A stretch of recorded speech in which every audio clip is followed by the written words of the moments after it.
কিছুতেই আমার ছেলে হিসেবে মানতে পারবো না। তুমি ওকে নিয়ে আমার চোখের সামনে থেকে চলে যাও। তুমি তুমি এমন কথা বলো না গো। শতু হলেও ও তো আমাদের ছেলে, ওকে এমন করে ফেলে দিতে পারবে তুমি? কোনো কথা শুনতে চাই না, বেরোতে বলেছি, বেরিয়ে যাবে। আচ্ছা ঠিক আছে, আমি ওকে নিয়ে দাদার বাড়িতে থাকবো। বৌদি গো, কটা দিন একটু থাকতে দেবে? কি যে বলো ঠাকুরজি, ছেলে পেলে সংসার আমার, তুমি এখানে তোমার সারস ছেলে নিয়ে থাকলে আমার ছেলেগুলো যদি ওরকম হয়ে যায়, এখানে হবে না। তুমিও বেরিয়ে দিচ্ছ? কোথায় যাই এখন আমি? তুমি এক কাজ করো ঠাকুরজি, ওকে একটা জঙ্গল বা কোথাও ছেড়ে দিয়ে এসো, অন্য পাখিদের সঙ্গে থাকুক, তখন তুমিও নিশ্চিন্তে এখানে থাকতে পারবে। বুঝেছি বৌদি, মনে রেখো, ও যেরকমই হোক আমার ছেলে। আমি যেখানে থাকবো ও সেখানেই থাকবে। এইভাবে বিভিন্ন জায়গা থেকে সবাই তাড়িয়ে দেবার পর কমলা গ্রামের একদম কোণে ছোট্ট একটা ফাঁকা কুঁড়ে ঘরে তার ছেলেকে নিয়ে থাকতে শুরু করে। আর দেখতে দেখতে তার ছেলেও একটু বড় হয়ে যায়।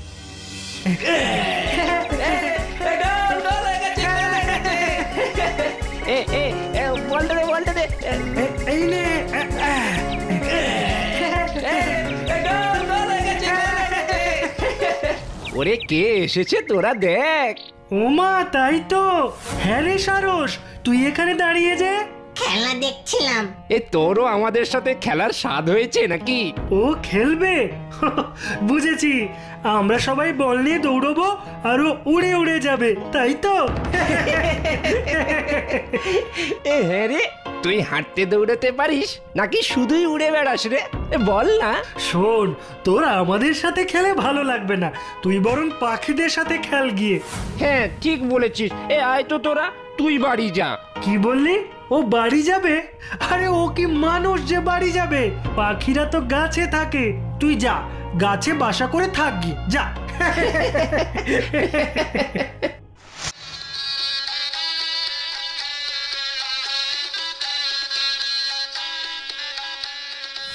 হায় হায় হায়, সারসটার কাণ্ড দেখো, আমার পাত থেকে মাছটা নিয়ে চলে গেল। আমারটাও তো নিয়ে গেল। কি অনাসৃষ্টি কাণ্ড বলো দেখি। এই এই তোমরা সব এসো তো। হ্যাঁ গো, তোমার কি কোনো কাণ্ড জ্ঞান নেই? হ্যাঁ, অনুষ্ঠান বাড়িতে তোমার পাখি ছেলেকে এনেছো কি হিসেবে? সে তো সবার পাত থেকে মাছ তুলে নিচ্ছে। কি অনাসৃষ্টি কাণ্ড বাবু। যেমন শিক্ষা পাচ্ছে তেমনই করছে। ছেলেকে দোষ দিয়ে কি হবে? বলি বাড়িতে কি ছেলেকে আতপেটা খাইয়ে রাখো? হাসালেন শ্যামলদা, ছেলে ছেলে বলছি বটে, কিন্তু মানুষ তো নয়। তা পাখির স্বভাব যাবে কোথায় বলুন তো? এক কাজ করো, গ্রামে নদী তো আছে, মাছ খেতে হলে ওখানে নদীতে ছেড়ে দাও, যত খুশি মাছ খেতে পারবে। খাসা বলেছেন তো সমাদদার বাবু। তোমায় একটা কথা বলি, কেশব তোমাকে ঘরে রাখেনি, দাদার ঘরেও ঠাঁই পাওনি। গ্রামের এক কোণে ঘর বেঁধে আছো ভালো কথা, কিন্তু ছেলেকে যদি না সামলাও তবে এবার গা ছাড়া হতে হবে। হ্যাঁ মা, সব ছেলেরা কেমন স্কুলে যায়, আমারও খুব ইচ্ছে করে তাদের মতো স্কুলে যেতে, পড়াশোনা করতে। কিন্তু স্কুলে তোকে নিয়ে ওরা যদি হাসাহাসি করে? ও নিয়ে তুমি কিছু ভেবো না মা, তুমি আমায় ভর্তি করাও। বলছিস যখন, ঠিক আছে, করাবো। এ তুমি আমার পাশে বসেছো কেন? ওঠো ওঠো। কেন বলো তো? এটা আমার বন্ধুর জায়গা, এখানে তুমি বসবে না। না না, ওঠো ওঠো, তুমি ওঠো। কি আশ্চর্য, এই বেঞ্চে বসলে কেন? যাও যাও, তোমাকে আমার ভালো লাগে না। Good morning sir. তুমি ক্লাসরুমে উঠছো কেন? কি কেউ আমাকে বেঞ্চে বসতেই দিচ্ছে না। কি মুশকিল, তুমি টেবিলে বসলে কেন? আমি ক্লাস নেব কি করে? ঠিক আছে, তোমার জন্য আলাদা বসার ব্যবস্থা করা যায় কিনা দেখছি। সারস খুব আনন্দ করে রোজ এভাবে স্কুলে পড়তে যেত, কিন্তু বন্ধুরা তাকে একটুও পছন্দ করত না। তবে সারসের তাতে কোনো মন খারাপ হতো না। মা তাকে টিফিন খেতে রোজ যে শস্য দানা দিত তা থেকে কিছু আলাদা করে সে রেখে দিত, আর যখন স্কুল থেকে ফিরত তখন ওই দানাগুলো মুখে করে নিয়ে রোজ একটা নির্দিষ্ট জায়গায় গিয়ে ফেলে আসত। ধীরে ধীরে সেই জায়গায় এক বিরাট ক্ষেত তৈরি হয়। কিন্তু হঠাৎ একদিন একটা কাণ্ড হলো। আপনাকে ডেকে পাঠিয়েছি কারণ আপনার ছেলেকে আর স্কুলে রাখা সম্ভব হচ্ছে না। আমরা এই জন্য দুঃখিত। কিন্তু কিন্তু ও কেমন দোষ করেছে? দেখুন, আপনার ছেলেকে ক্লাসের ছেলেরা খুব একটা পছন্দ করে না, ভয়ও পায়, আবার হাসি তামাশাও করে। ওর আলাদা বসার ব্যবস্থা করেছি, কিন্তু ও যখন তখন উড়ে ক্লাসের মাঝখানে চলে যায়। এতে বাকি ছেলেদের লেখাপড়ার অসুবিধা হচ্ছে। বুঝতে পারছি, কিন্তু কিন্তু আর একবার যদি সুযোগ দেন। মাফ করবেন, একজনের জন্য এতজনের লেখাপড়ার ক্ষতি হতে দিতে পারি না। আপনি ওকে নিয়ে যান। মা, ও মা, তুমি এমন করে বসে আছো যে? কি হয়েছে বলো না আমায়? এত চুপচাপ কেন? বলো না মা, বলো না, বলো না, বলো না মা। কি বলবো বল?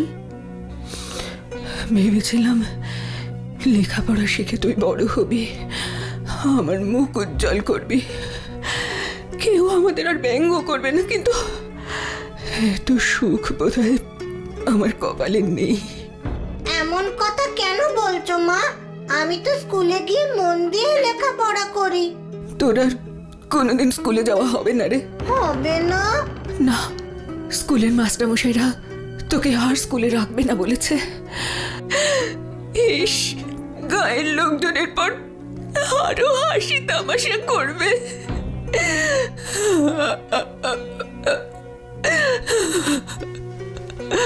মা গো, তুমি এমন করে আর কেঁদো না। তুমি কাঁদলে আমার যে খুব কষ্ট হয়।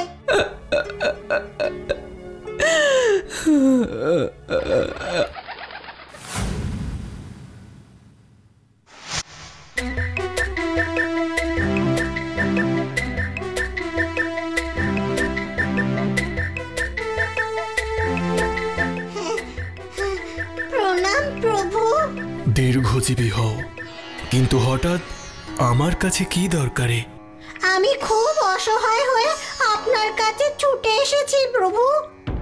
আমার মা আমার জন্য কষ্টে আছেন। আপনি দয়া করে মায়ের কষ্ট দূর করে দিন। মায়ের সব দুঃখ কষ্ট আমি নিতে রাজি আছি প্রভু। তোমার মায়ের কিসের দুঃখ আমাকে বলো। আমি মানুষের ঘরে পাখির রূপ নিয়ে জন্মেছি। এই নিয়ে মাকে নানা লোকে নানা কথা বলে, হাসাহাসি করে। আমার জন্য মাকে গঞ্জনা সইতে হয় বলে মা কাঁদে। আমি আমার মায়ের দুঃখ দূর করতে চাই প্রভু। বলো, আমি তোমাকে কিভাবে সাহায্য করব? আপনি আপনি আমার মায়ের মুখে হাসি ফোটাবার উপায় বলে দিন না প্রভু। মা ছাড়া আমার যে আর কেউ নেই। তুমি মাকে এত ভালোবাসো? মায়ের প্রতি তোমার এই ভালোবাসায় আমি প্রীত। তোমাকে আশীর্বাদ করছি। মাকে খুশি রাখার জন্য তুমি যে কোনো একটা কাজ করতে পারবে, তবে কাজটা তোমার ইচ্ছে মতো করতে পারো। আমি সেরকমই করব। আমার ইচ্ছা একটা সুন্দর বাড়ি বানিয়ে মাকে এনে রাখবো।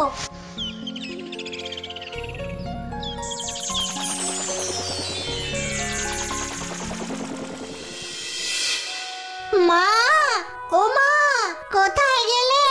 তাড়াতাড়ি আসো না মা। আসছি আসছি, হাতের কাজটা সেরে আসবো তো। নে বল বল, এবার কি বলবি? তোমাকে এক্ষুনি একটা জায়গায় নিয়ে যাব, না বলবে না কিন্তু। ও মা, বললেই চলে যাওয়া যায় নাকি? না না, আমি কিচ্ছু শুনবো না, তোমাকে যেতেই হবে। ঠিক আছে বাবা, যাচ্ছি।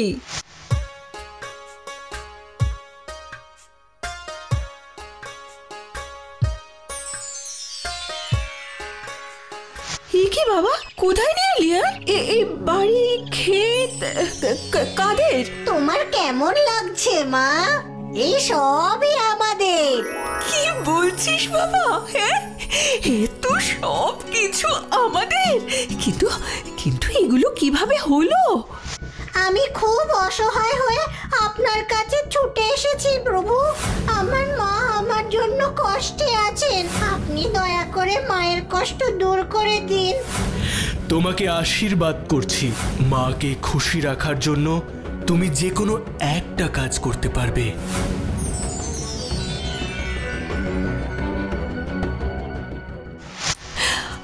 আমার তো স্বপ্নের মতো লাগছে।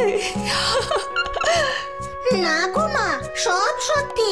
আর তোমাকে লোকের কথা শুনতে হবে না, চোখের জলও ফেলতে হবে না। তুই আমার কথা এত ভাবিস বাবা? হ্যাঁ, আমার সোনা ছেলে। কিন্তু একটা কথা বললে চলবে না মা। কি কথা বল? তুমি ভুল করেও এই ক্ষেতের শস্য কাউকে দেবে না, মনে রেখো। কেন রে? দিলে কি হবে বাবা? তুমি যখনই এই ক্ষেতের একটা দানা কাউকে দেবে, তখনই আমার মৃত্যু হবে। ও মা, না না না, এমন কথা বলিস না বাবা। তোর কিছু হলে আমি বাঁচবো কিভাবে? আমি আমি আমি মনে রাখবো বাবা, মনে রাখবো। সারস পাখিটার কাণ্ড শুনেছ? সে নাকি বিরাট বাড়ি আর ক্ষেত বানিয়েছে মায়ের থাকার জন্যে। আরে এতে এত অবাক হচ্ছ কেন? মায়ের জন্য ছেলে বাড়ি করেছে, এটাই তো স্বাভাবিক। ছেলেটা যদি স্বাভাবিক হতো তবে তোমার কথা মানতাম। একটা সারস পাখি হয়ে কি করে এসব করে? ঠিকই তো, তার উপর এক ঘরে এত কিছু কিভাবে হলো? না না না না, ব্যাপারটা ঠিক সুবিধার লাগছে না। এতে যে সন্দেহের কি আছে বুঝি না বাপু। আরে এত তাড়াতাড়ি কিভাবে এত সব করলো জানতে হবে। আমি একটা উপায় বের করেছি। এর মধ্যে উপায়ও বের করে ফেললে? বেশ বেশ বেশ, বলো বলো, তাড়াতাড়ি বলো। ভিখারির বেশে আমাদের মধ্যে কেউ একজন ওখানে যাবে, ভিক্ষা চাইবার ছলে ওদের ব্যাপার স্যাপারটা দেখে আসবে। মন্দ উপায় বলনি ভায়া, দারুণ বুদ্ধি। মা গো, বড্ড খিদে পেয়েছে, কিছু ভিক্ষে দেবে মা? একটা কিছু দাও না মা। আরে বেচারার খিদে পেয়েছে, একটু কিছু চাইছে, কিন্তু কিন্তু ভিক্ষে দেব কিভাবে? দিলে যে আমার ছেলেকে হারাবো। কি যে মুশকিলে পড়লাম। মাগো, একটু খেতে দাও না। গরিবের আশীর্বাদে তোমার সংসার আরো ভরে উঠবে মা। কি করি এখন? আমার এত শস্য থাকা সত্ত্বেও গরিব মানুষটা অভুক্ত ফিরে যাবে। গ্রামের লোকজনের উপর রাগ করে বোধহয় বাছা আমার অমন কথা বলেছিল। কিছু দিয়ে আসি। এই যে বাবা, ধরো, এ নাও।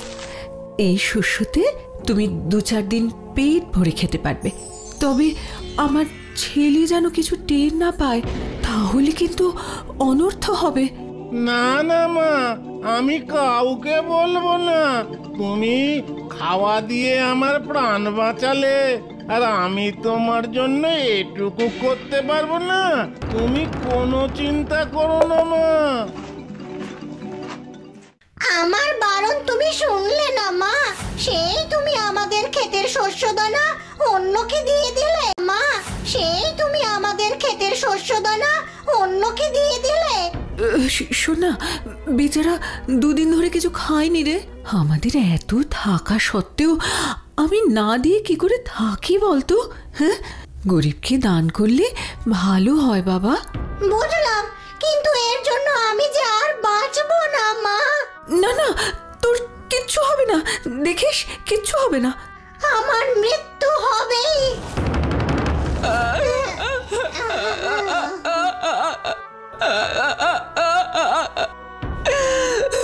বাবা, কোথায় গেলি তুই?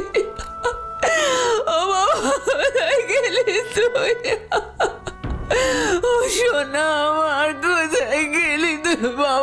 ফিরে আয় বাবা, ফিরে আয়। যাস না তুই বাবা, যাস না তুই।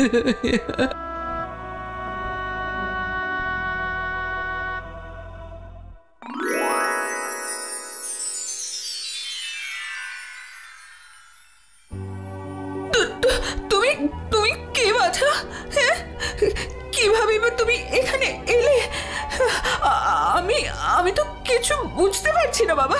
হ্যাঁ, আমি তোমার ছেলে গো মা। তুমি তুমি এসব কি বলছো? হ্যাঁ, দয়া করে আমার ছেলেকে ফিরিয়ে দাও, আমার ছেলেকে ফিরিয়ে দাও। ও ছাড়া আমার যে আর কেউ নেই বাবা, ও ছাড়া আমার আর কেউ নেই। আমি সত্যিই তোমার ছেলে। দেবতার অভিশাপে আমি আমি সারস হয়েছিলাম। আমার পিতা দেবতা ইন্দ্রের সবাই পুজো করতেন, আর সেই পুজোয় আমি একদিন বিঘ্ন ঘটিয়েছিলাম বলে ইন্দ্রদেব আমাকে অভিশাপ দেন। তুমি তুমি সত্যি বলছো বাবা? হ্যাঁ গো মা, আমি সত্যিই বলছি। তোমার ভালোবাসায় আমি আজ অভিশাপ থেকে মুক্ত হলাম। এবার থেকে আমার জন্য কেউ তোমাকে আর ব্যঙ্গ করবে না মা। আমরা শান্তিতে থাকবো মা, আমরা শান্তিতে থাকবো। তোর চেহারা যাই হোক না কেন, তুই আমারই ছেলে থাকবি, আমারই ছেলে থাকবি। হায় বাবা।